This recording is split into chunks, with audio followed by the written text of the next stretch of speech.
안녕하세요. 저는 30대 후반의 여성입니다.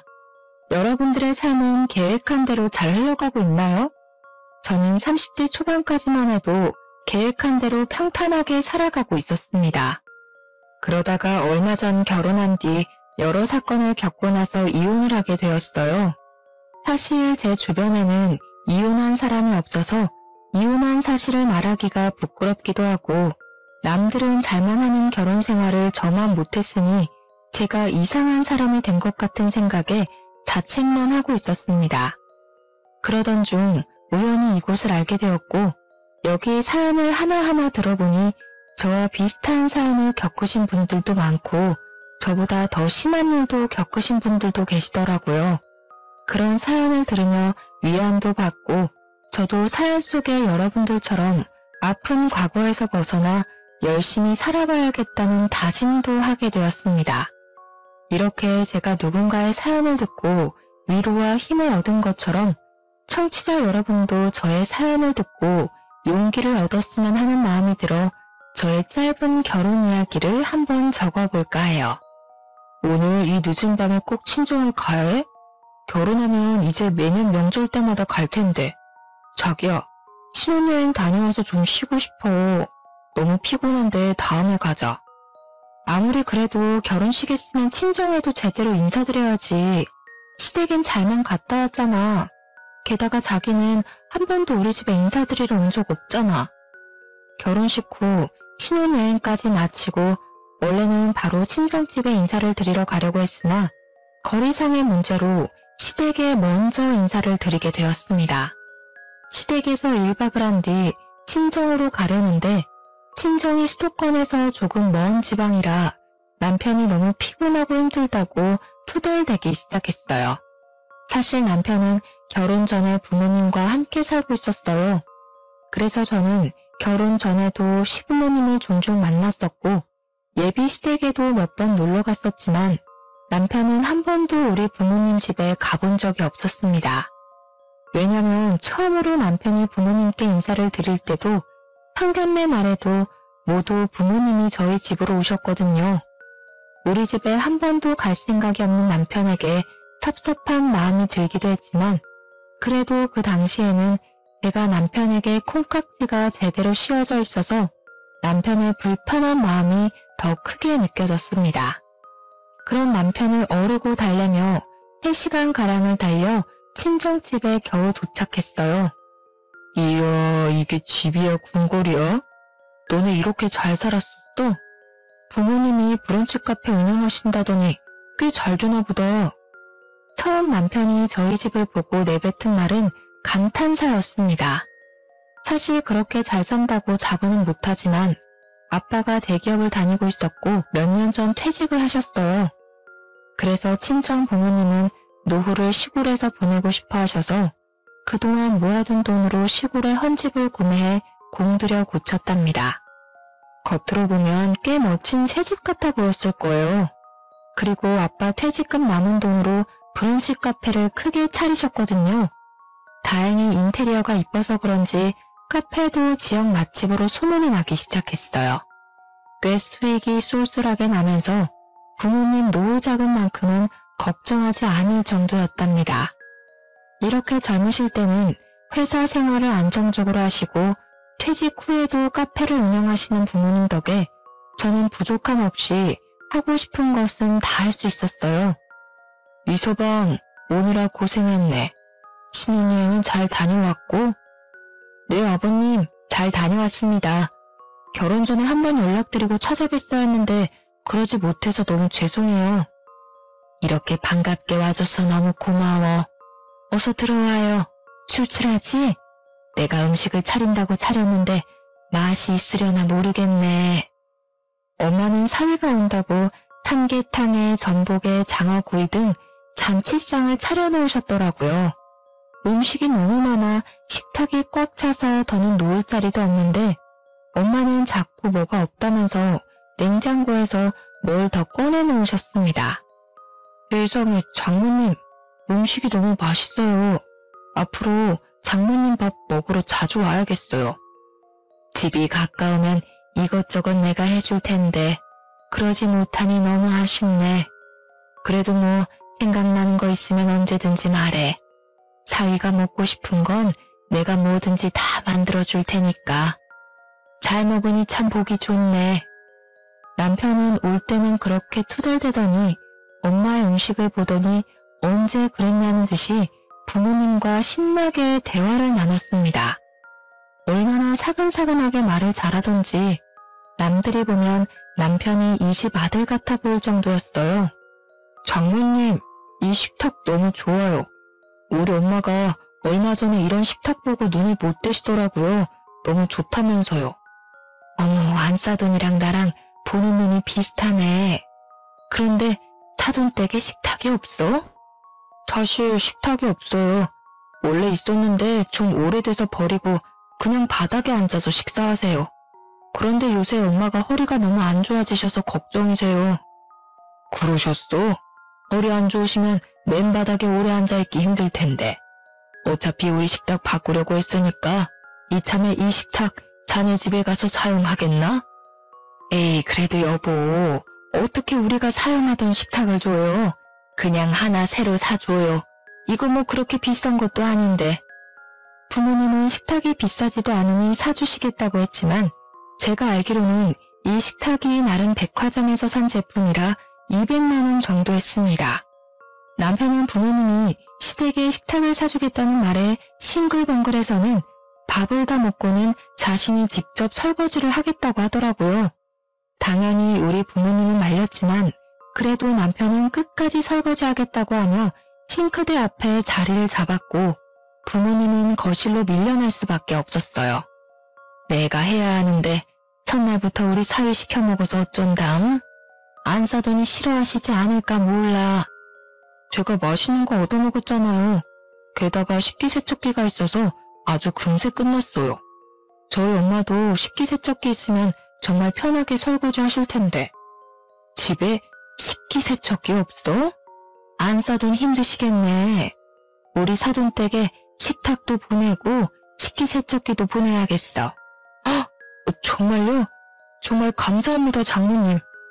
사실 우리는 혜진이가 장녀라 혼수랑 예단을 많이 하려고 준비했는데 그냥 자기가 살던 집에서 신혼을 시작하겠다고 하지 않나.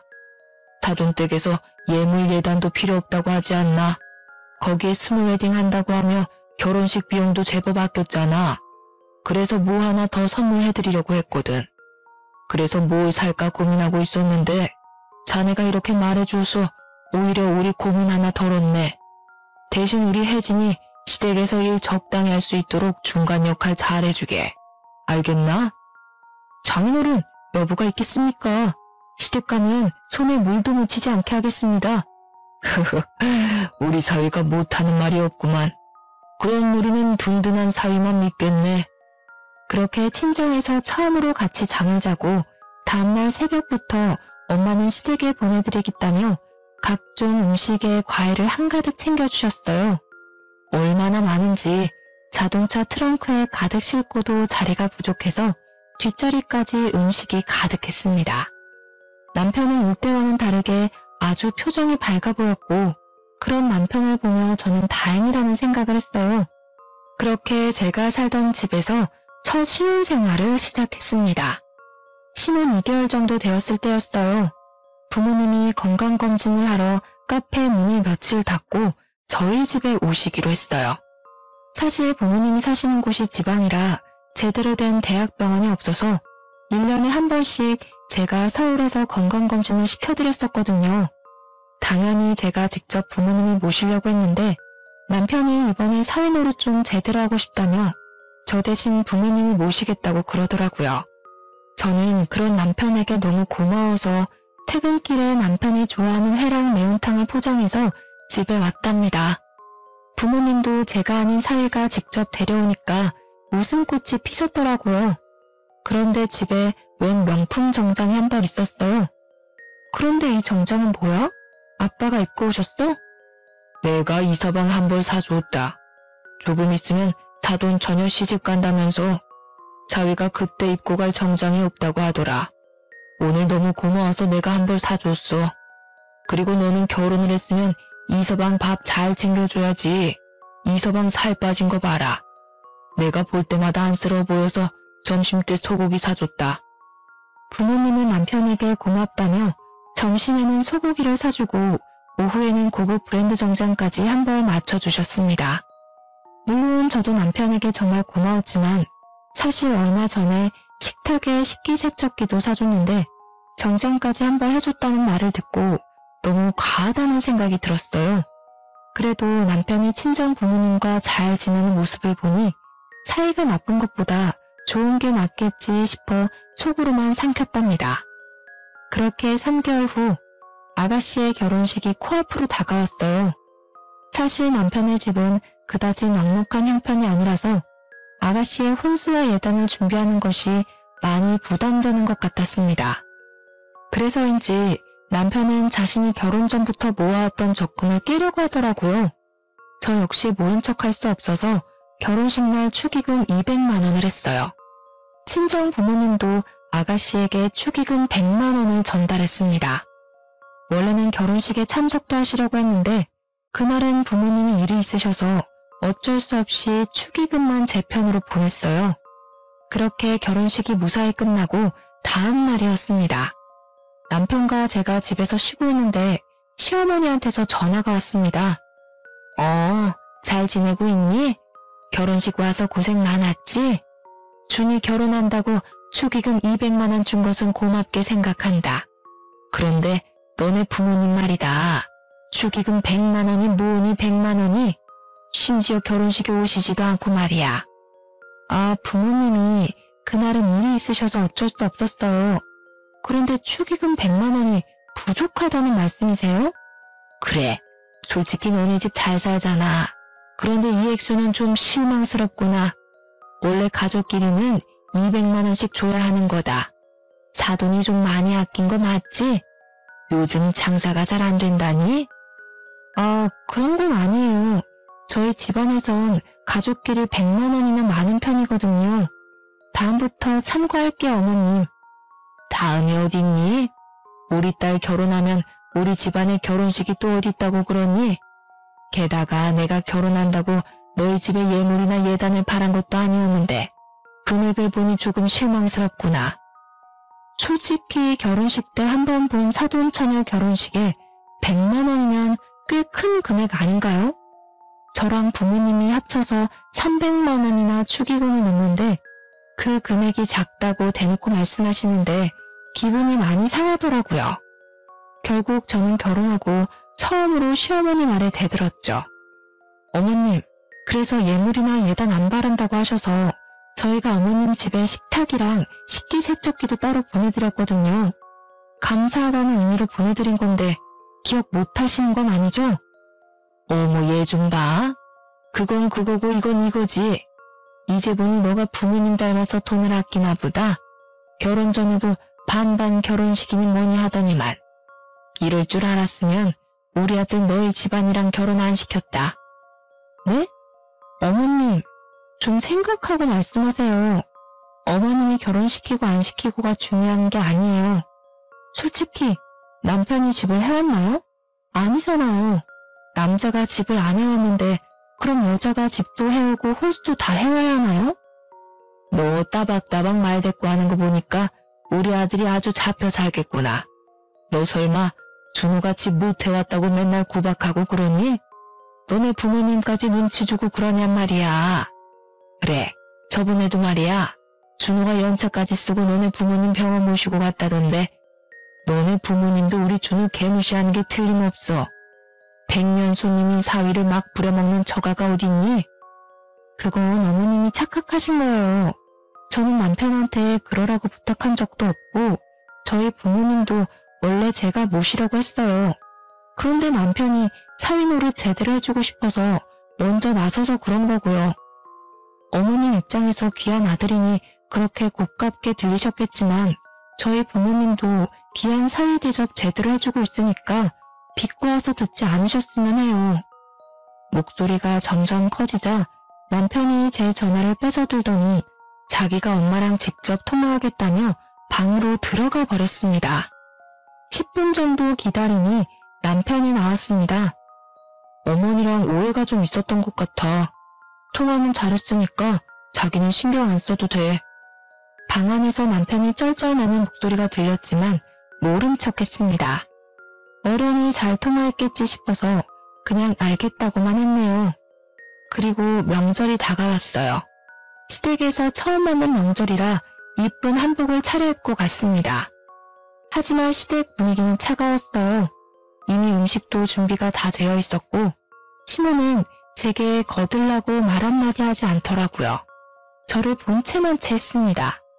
그래서 저도 굳이 잘 보이려고 노력하지 않았어요. 솔직히 제가 잘못한 건 없으니까요. 남편이 중간에서 눈치를 보는 게 느껴졌지만 그렇다고 직접 나서서 분위기를 화해시키려는 노력 따위는 하지 않았습니다. 분명 시댁에서 중간 역할을 잘하겠다고 떵떵거려 놓고 실상은 시모 앞에서 한마디도 못하는 바보였습니다. 그러다 하루는 제 여동생의 결혼식 날이 다가오고 있었습니다.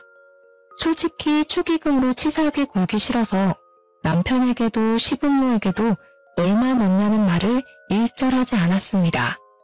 그냥 눈치껏 제대로 넣었겠거니 싶었죠. 저희 부모님한테 100만 원이 작다고 난리치던 시모였는데 그들이 어른이 알아서 넣었을까 싶어 신경 쓰지 않았습니다. 그런데 제가 너무 얕잡아 본 거죠.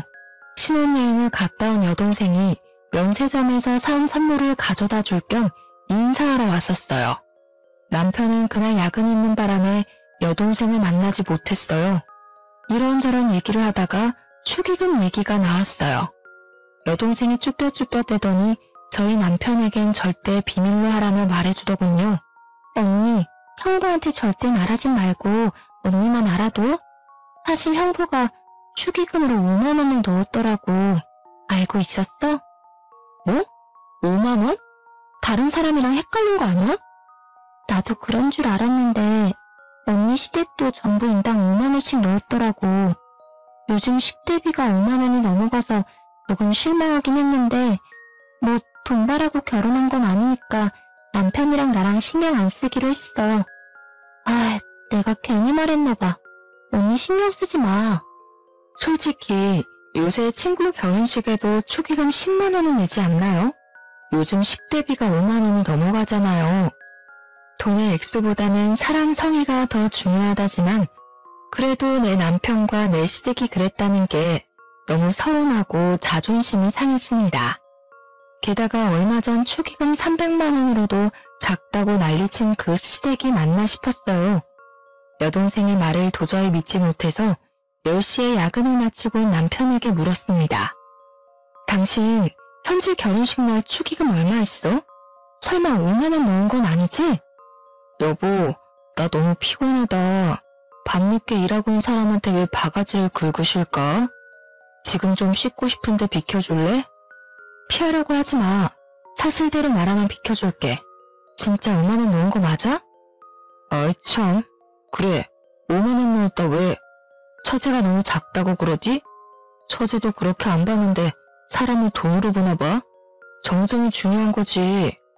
결혼식 날 내가 안 간 것도 아니고 직접 가서 축하해줬으면 됐지. 인생은 돈이 전부가 아니야. 미쳤어? 진짜로 5만 원을 넣었다고? 그럼 어머님도 아버님도 다 5만 원 넣었다는 게 진짜란 거네? 와, 당신 그거 내로남불이야, 알아? 저번에 우리 부모님이 축의금 100만 원 넣고 어머님한테 욕먹은 거 다 알면서도 그런 짓을 해? 당신은 친정이 만만하니? 뭘 만만하다고 그러냐? 너네 집은 잘 살고 우리 집은 돈도 없어서 아직 빌라 사는데 잘 사는 집안이 베푸는 게 맞지. 어차피 처제도 시집 잘 가서 유명한 호텔에서 결혼식 하더만. 우리 집에 축의금 얼마나 하는 게 뭐가 중요한가? 시집 장가 가서 잘 사는 게 중요하지. 참 저도 시댁 사연을 즐겨 듣는데 제가 직접 당할 줄은 몰랐네요. 요즘 축의금 같은 건 준 만큼 돌려받지 않나요? 남편의 당당함에 할 말을 잃을 정도였어요. 친정과 시댁의 경제적 차이를 이유로 축의금도 딱 식대비만큼만 냈다는 게 여러분들은 이해가 가시나요? 친정 부모님 앞에선 뭐 없다, 뭐 필요하다 잘만 이야기하던 남편이 제게 돈이 중요한 게 아니라고 마음이 중요한 거라면서 가르치듯 이야기하는데 코를 한 대 쥐어받고 싶더라니까요. 결혼한 지 이제 1년이 넘어가는데 벌써부터 결혼에 대해 회의감이 들기 시작했습니다. 어쨌든 남편이 5만 원 낸 게 맞다고 인정했으니 시부모님도 그 정도 냈을 것 같아서 시댁에 전화해서 따지지는 않았어요. 남편보다 더하면 더했지 덜하진 않을 거라 생각했거든요. 그렇게 시어머니 생신이 다가왔습니다. 며느리가 되면 시어머니 생신이 부담스러운 건 사실이잖아요. 왠지 제대로 대접해드려야 될 것 같고 대충 하면 욕먹을 것 같아서 긴장을 많이 했답니다.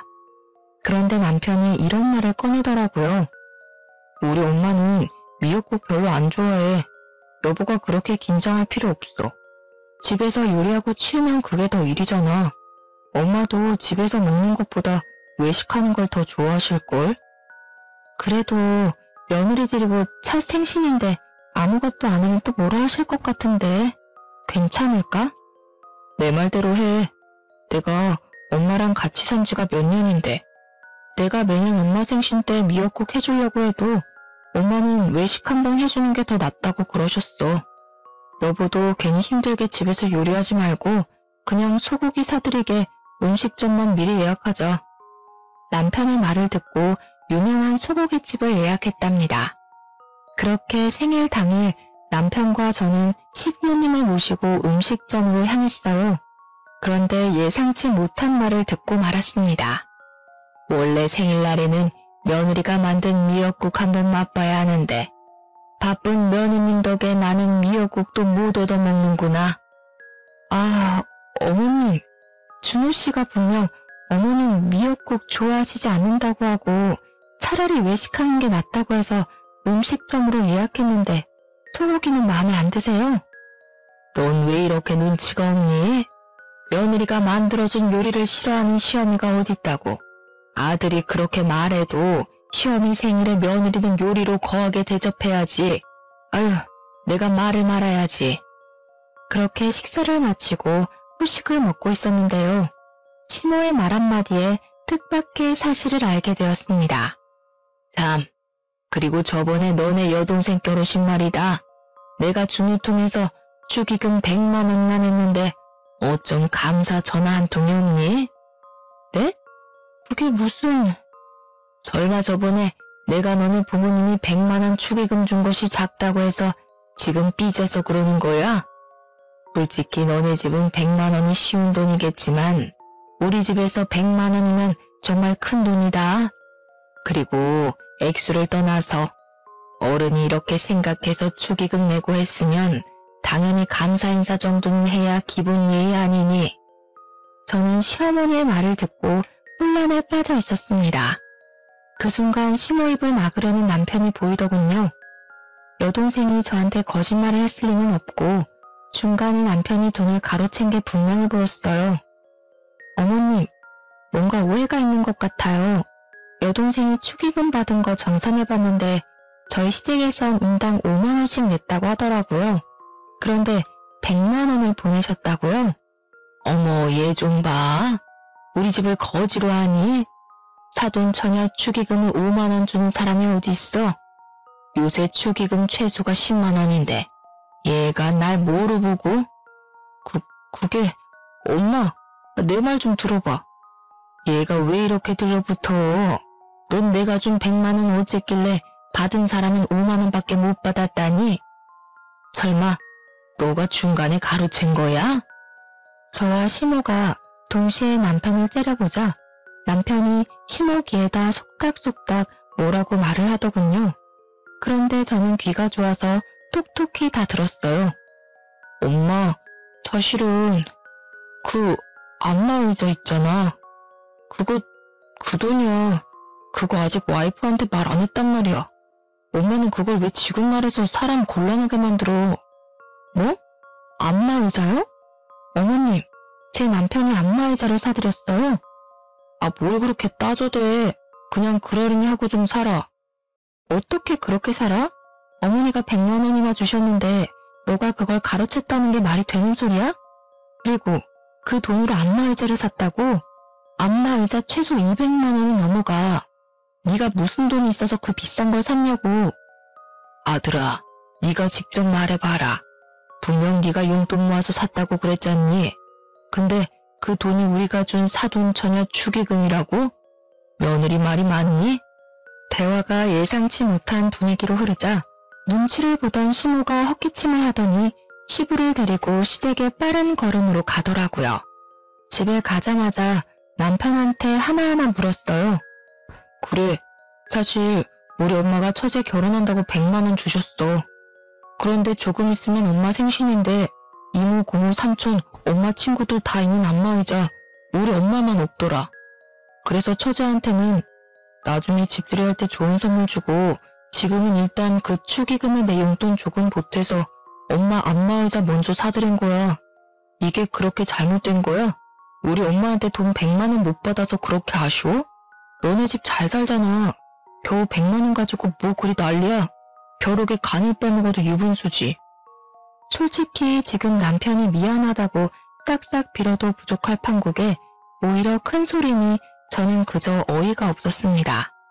시어머니께 안마의자를 사드리고 싶었다면 자기가 용돈을 모아서 하든지 아니면 부부인 저에게 말을 하고 같이 의논해서 사야 하는 것 아닌가요?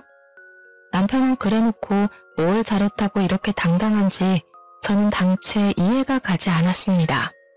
결국 남편과 저는 대판 싸우고 저는 큰 방에서 남편은 거실에서 잠을 잤어요. 밤새 남편의 독단적인 행동이 너무 괘씸해서 잠이 안 오더라고요. 말로만 듣던 내로남불 남편이 이런 건가 싶기도 했어요. 도통 제 말이 통하질 않더라고요. 그런데 자기도 잘못한 건 알았는지 다음날 남편이 아침 일찍 안방에 들어와 먼저 사과를 했습니다. 결국 다시는 독단적으로 돈을 쓰지 않겠다는 남편의 약속까지 받고 겨우 풀렸죠. 하지만 사람은 고쳐 쓰는 게 아니라고 했던가요? 연말이 되어서 또 한 번 남편은 저를 배신했습니다. 공교롭게도 연말 휴가가 겹쳐서 남편과 저에게 일주일이란 귀한 휴일이 생겼는데요. 결혼한 지 2년도 다 되어 가는데 여행 한 번 제대로 못 간 것 같다는 남편의 말에 여행을 계획하고 있었죠. 마음 같아선 동남아 한번 가보고 싶었는데 남편이 너무 피곤하다며 제주도를 고집하더라고요. 제주도를 일주일씩이나 가서 볼 게 있나 싶었는데 남편의 말에 설득당하고 말았습니다. 제주도에 펜션 잡아서 일주일 놀자. 휴식을 즐기는 거지. 어때? 생각만 해도 기대되지? 요즘 나이 먹어서 그런가 힘들게 돌아다니는 여행은 휴식이 아니라 일처럼 느껴진다니까. 여보도 잘 생각해봐. 휴일을 휴일답게 즐겨야지. 스트레스도 풀리는 거야. 사실 저는 내키지 않았지만 남편이 너무 바라니 어쩔 수 없이 제주도 여행을 계획했습니다. 저보다는 남편이 더 기대하는 여행이었어요. 그래서 비행기 티켓부터 묵을 숙소까지 남편에게 알아서 예약해달라고 부탁했는데요. 여행 당일에 캐리어를 끌고 나가려는데 남편이 마침 시댁에 일이 생겼다며 저보고 먼저 택시 타고 공항에 가 있으라는 거예요. 여보, 엄마가 갑자기 배가 찢어질 듯이 아파서 응급실에 가야 될 것 같다네? 비행기 타기까지 4시간 남았는데 그 전까지 꼭 도착할 테니까 먼저 가 있어봐. 내가 공항 도착하면 전화할게. 어쩔 수 없이 저 혼자 택시를 타고 공항으로 갔는데 비행기 시간 1시간 전까지 남편이 오지 않았어요. 저는 비행기를 놓칠까 걱정돼서 남편에게 전화하려던 차 저 멀리서 남편이 보였습니다. 그런데 혼자가 아니었어요. 다들 예상하셨죠? 네, 시부모님까지 주렁주렁 달고 온 남편이었습니다. 분명 배 아파 응급실 간다던 시모는 두 발로 여행용 가방까지 끌고 다니더라고요. 본능적으로 또 남편이 뒤통수를 쳤다는 걸 알았답니다. 황당해하는 제 얼굴에다 대고 남편이 뭐라고 하는지 아세요? 내가 제주도 간다니까 부모님이 신혼여행 이후로 한 번도 못 가봤다고 하시더라고. 생각해보니까 부모님 결혼기념일도 얼마 안 남고 해서 내가 같이 가려고. 그래도 되지? 대아가 우리를 이렇게까지 생각해주고 너무 고맙구나. 네 덕에 몇십 년 만에 제주도 여행을 다시 가보는구나. 알고 보니 남편은 시부모와 같이 가자고 하면 제가 싫다고 할까봐 저 몰래 가족들의 비행기 티켓이며 숙박업소까지 다 예약을 해놨더라고요. 남편의 모든 꿍꿍이를 알아버린 저는 화가 머리끝까지 났지만 시부모님이 너무 고맙다는 표정으로 저를 바라보고 있었고 공항에 사람들도 많이 있어서 큰 소리로 화를 낼 수가 없었습니다. 그렇게 도착한 제주도는 한상의 섬이 아닌 환장의 섬이었어요. 시모는 뭐가 그리 불평불만이 많은지 기껏 평이 좋은 음식점을 찾아갔건만 음식이 정말 맛없다고 툴툴대는데 직원들 보기가 다 민망했습니다. 또한 원래 저의 계획은 느지막하게 일어나 카페에서 간단히 브런치를 먹으려고 했으나 시간에 맞춰서 무조건 한식을 드셔야 하는 시부모님 덕에 아침 6시부터 강제로 기상을 해야만 했어요. 몇 날 며칠을 기대하며 계획을 세웠는데 모든 것이 다 틀어지자 저는 기분이 상해 여행 내내 표정이 어두웠고 그런 모습을 가만히 지켜보던 시모는 여행 마지막 날에 제게 한 소리를 하셨습니다. 너한테 이런 소리까지는 하지 않으려고 했는데 우리랑 여행 와서 그렇게 싫니? 공항에서부터 표정이 썩어서는 아무리 그래도 너 그런 식으로 행동하면 못 써. 너 회사에서도 그러니? 회사에서 그러면 너네 부모도 욕먹이는 일이다. 당장 표정 안 풀어? 시어머니는 오히려 아주 당당하게 저의 표정을 지적했고 저는 여기서 더 말을 하면 큰 싸움만 될 것 같아 그냥 입을 닫아버렸습니다. 분명 휴양을 즐기러 제주도를 갔지만 오히려 제주도에서 스트레스만 잔뜩 쌓이고 말았죠.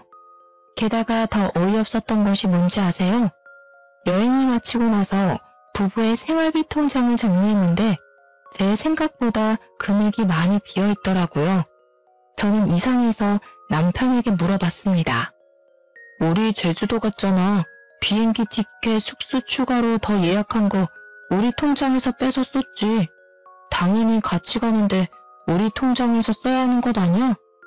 어? 야, 보자 하니까 당신 진짜 미친 거야? 내가 언제 시부모님이랑 같이 가고 싶다고 했어. 네가 거짓말 친 거잖아. 너가 제주도 가고 싶다고 고집 피운 것도 다 너네 부모님 데려가려고 그런 거지 미친놈아. 뭐? 그래도 좋은 게 좋은 거지. 너도 우리 엄마 아빠랑 추억 하나 쌓이고 좋은 거지. 죽으면 다 소용없어. 살아계실 때 잘해야지. 효도를 할 거면 네 돈으로 해. 왜 나를 끌어들여. 넌 친정에선 받아먹기만 하고 시부모한테는 쓰기만 하냐? 그럼 나도 친정에 효도해야 돼, 알아? 그리고 네가 맘대로 데리고 온 여행인데 네 개인 용돈에서 해결해야지. 그걸 왜 함께 쓰는 생활비 통장에서 끌어다 썼냐고. 너 진짜 양심이 없니? 저번에 분명 독단적으로 행동 안 하기로 했잖아. 약속한 지 1년이 지나니 2년이 지났니? 고작 4개월 만에 이런 짓을 또 벌인다고? 입이 있으면 말을 해봐. 뭘 또 그렇게 예민하게 받아들이냐. 결론적으로 효도하고 그러면 너한테도 좋은 거야. 생각해봐. 네가 시댁에 잘해야 이쁨 받고 고부 갈등 이런 것도 다 없어지는 거야. 내가 알아서 판을 짜주면 너도 눈치껏 행동하면 될 것이지. 고작 생활비 통장 썼다고 이렇게 욕먹을 일이야? 치사해서 이제 안 쓴다. 당신 아직도 당신이 장가 안 간 철없는 아들 같아. 효도를 할 거면 결혼 전에 했어야지. 결혼했으면 우리 가정을 위해 돈을 써야 되는 거야. 내 말 알아들어? 결혼 전엔 하지도 않은 효도를 왜 장가 가서 뒤늦게 하려고 하냔 말이야. 내 말은. 도무지 너랑은 못 살겠다. 난 분명히 너한테 경고했어. 이렇게 네 맘대로 할 거면 그냥 너 다시 너네 부모님 모시고 살아. 나도 우리 부모님 모시고 효도하고 살 거니까. 뭐? 지금 이깟 일로 이혼하자는 거야? 말을 왜 이렇게 함부로 해? 여행 재밌게 잘 갔다 와서 왜 그래? 이건 싸울 일이 아니라고. 그래, 내가 너한테 말 안 하고 거짓말 친 건 미안해. 그래도 좋게 생각하면 너한테도 분명 좋은 거라니까. 시댁에 점수 따는 게 그렇게 쉬운 일인 줄 아냐? 뭐? 점수를 따라고? 아, 이제야 알겠다. 왜 말이 안 통했는지. 넌 부모님한테 효도하고 싶어서 나랑 결혼한 거구나. 왜? 점수 따면 그 다음에는 어쩔 건데? 그냥 나랑 이혼하고 너 혼자 효도하면 되겠네. 그 잘난 시부모님 비위 맞춰주면서 혼자 효도하라고.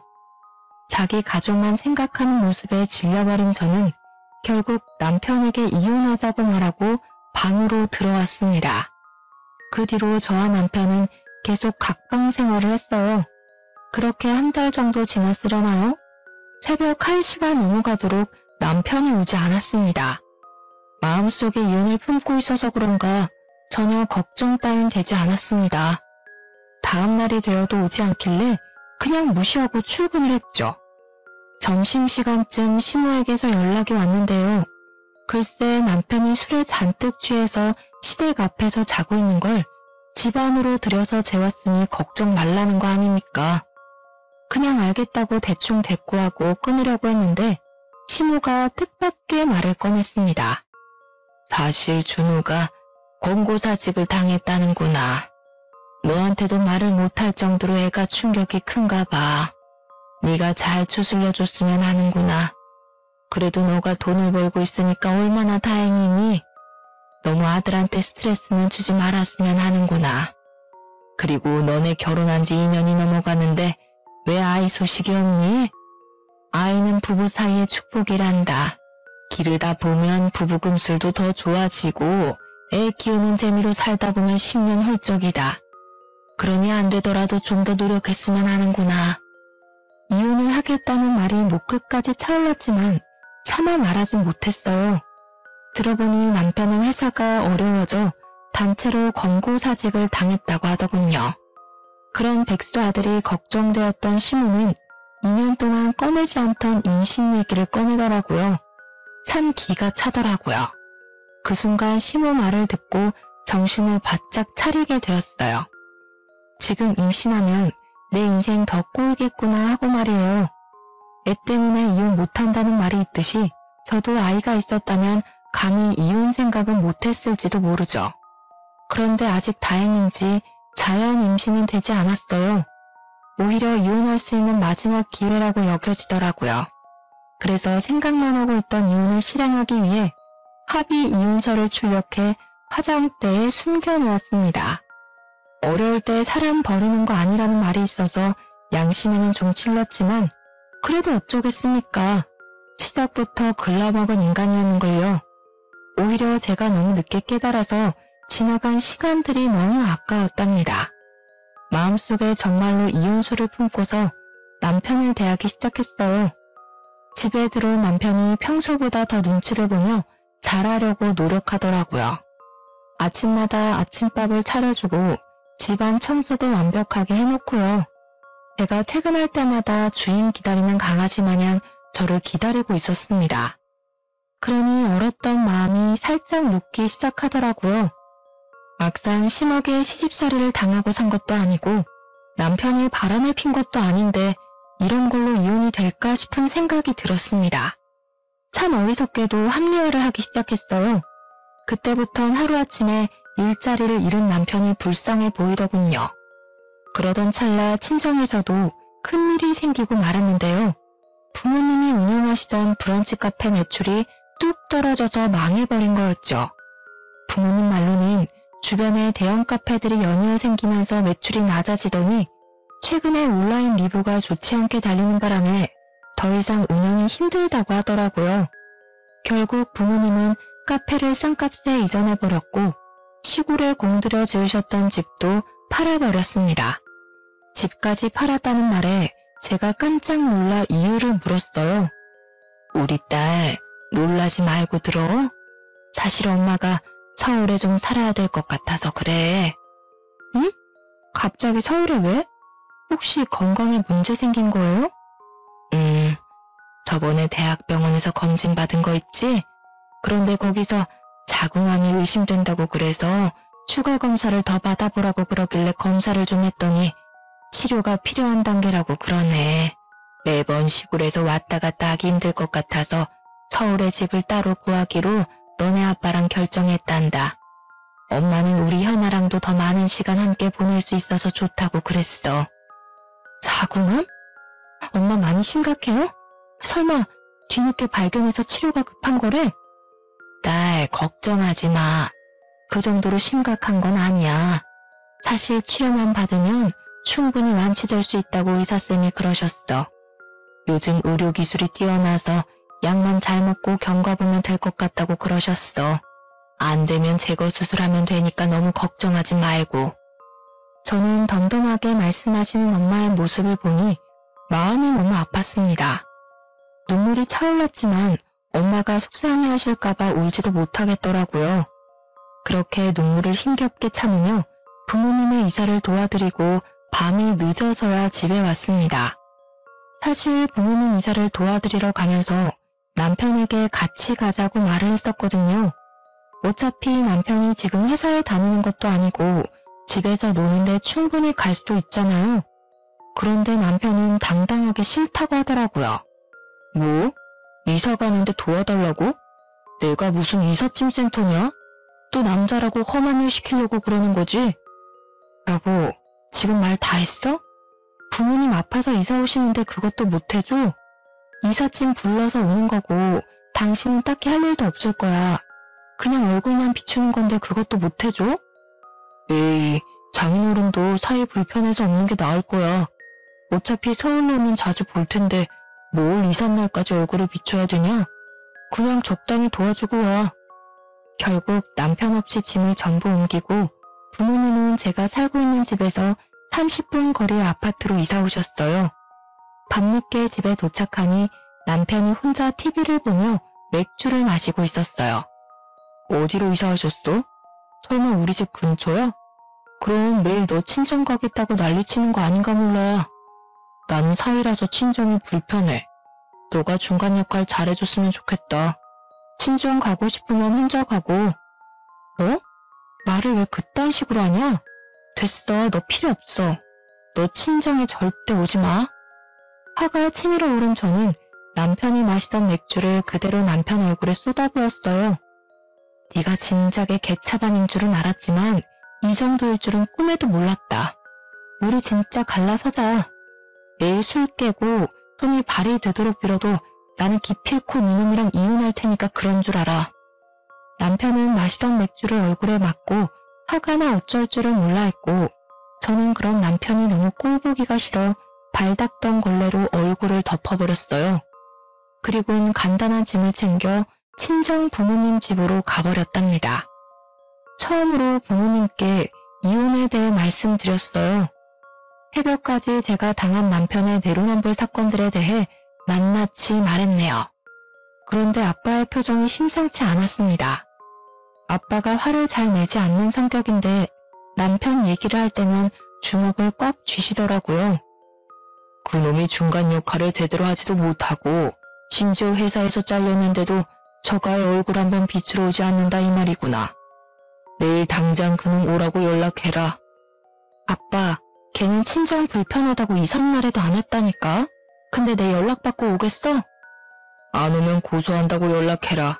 그럼 오겠지.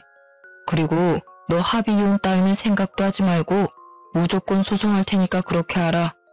아빠 친구 변호사한테 다 연락해놨다. 넌 아빠 말대로만 하면 돼. 저는 아빠의 말에 의문이 들었습니다. 사실 저는 남편이 시댁에만 효도한다는 걸로 이혼 소송까지 가능할까 싶었거든요.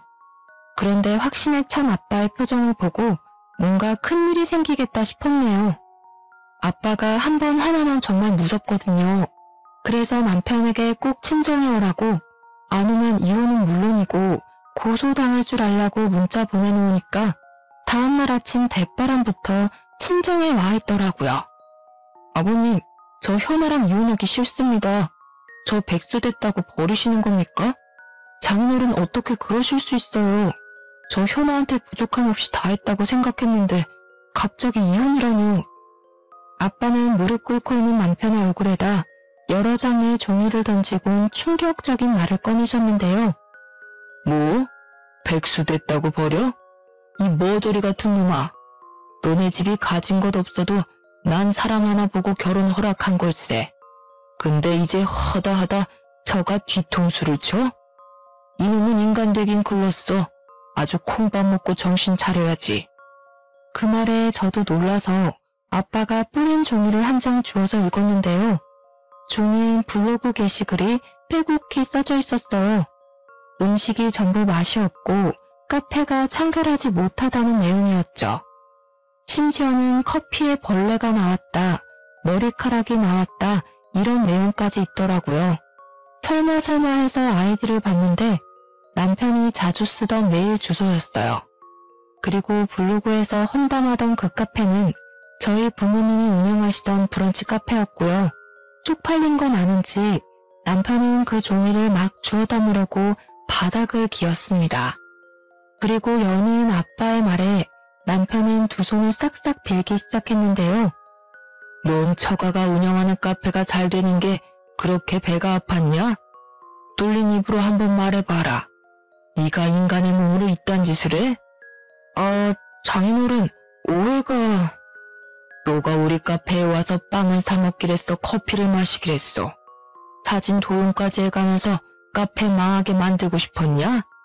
뭐 위생이 엉망이고 직원들이 불친절해? 이놈은 정신교육이 필요해. 이런 쓰레기는 평생 고쳐 쓰질 못해. 알겠어? 넌 네가 저지른 모든 죄에 대해 낱낱이 고소당할 거니까 위자료 준비해놔라. 아버님, 제발 제 말 좀 들어보시고. 그러니까 제가 그렇게 한 건 정말 잘못한 게 맞는데요. 효나가 또 친정이 잘 살아서 기세 등등한 게 좀 보기 그래서요. 또 망할 줄은 저도 몰랐거든요. 그 순간 아빠는 남편의 싸대기를 날려버렸습니다. 아빠의 두툼한 손이 연약한 뺨에 닿으니 아주 찰싹하는 소리가 귓가에 울리더라고요. 동시에 속에 묻은 답답함이 씻겨져 내려가기도 했네요. 넌 니네 부모님만 가족이라고 생각하지? 저가는 돈줄 그 이상 이하도 아니고 말이야. 네가 이때까지 어떻게 현아 힘들게 했는지 눈에 뻔하다. 너 때문에 우리 가게가 당한 피해 금액 전부 계산해서 고소할 거야. 6개월간 매출 감소액, 직원 인건비, 가게 자리세까지 전부 다 포함시킬 거니까 네 그 잘난 부모님 집을 팔아서라도 못 내는 금액으로 청구할 거다. 알겠냐? 순간 남편 얼굴에 핏기가 사라지고 새하얗게 질린 얼굴이 되더라고요. 사내 자식이 눈물까지 펑펑 흘리면서 아빠 다리를 잡고 늘어지는 꼴이 참 우습더군요.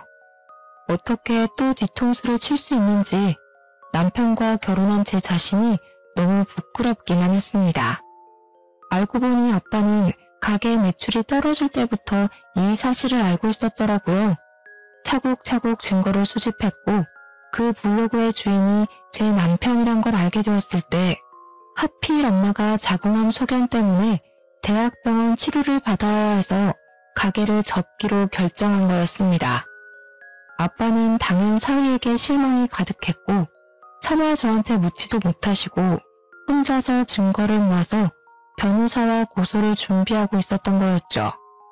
명예훼손죄와 영업방해죄, 모욕죄로 법적 대응을 시작하기로 결정하셨고 저 또한 이혼소송을 시작하면서 남편은 끈떨어진 연신세가 되고 말았습니다.